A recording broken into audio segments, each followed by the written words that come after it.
পহেলা ফাল্গুন ও বিশ্ব ভালোবাসা দিবস, এই দুই দিবসকে কেন্দ্র করে গোলাপ, জারবেরা, গ্লাডিওলাস, রজনীগন্ধা সহ বিভিন্ন ফুলের বাজার থাকে তুঙ্গে। এবার শুধু বসন্ত ভালোবাসা দিবস নয়, যোগ হয়েছিল 12 ফেব্রুয়ারির জাতীয় নির্বাচনের উৎসব আমেজ। এতে বাড়তি চাহিদা মিটিয়ে ভালো ব্যবসা করছেন যশোরের ফুল চাষিরা। মোটামুটি ভালো, আমরা অক্টোবরতে এই পর্যন্ত মোটামুটি ভালো পাইছি।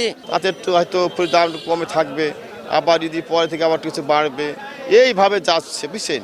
সাধারণ জনগণ ভাবছিলাম যে নির্বাচনের কারণে হয়তো বাজারে কোনো এফেক্ট আসতে পারে, কিন্তু সেরকম কোনো কিছুই হয়নি।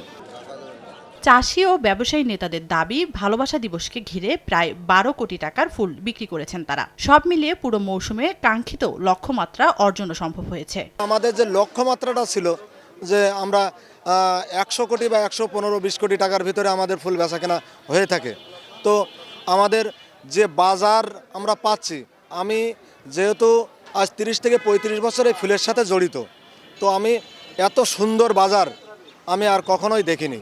কৃষি বিভাগের তথ্য মতে যশোর অঞ্চলে প্রায় 7,000 চাষি 641 হেক্টর জমিতে গোলাপ, জারবেরা, গ্লাডিওলাস, রজনীগন্ধা, চন্দ্রমল্লিকা, লিলিয়াম সহ 13 ধরনের ফুল চাষ করেন, যা দেশের মোট চাহিদার 70% পূরণ করে। সময় সংবাদ, যশোর।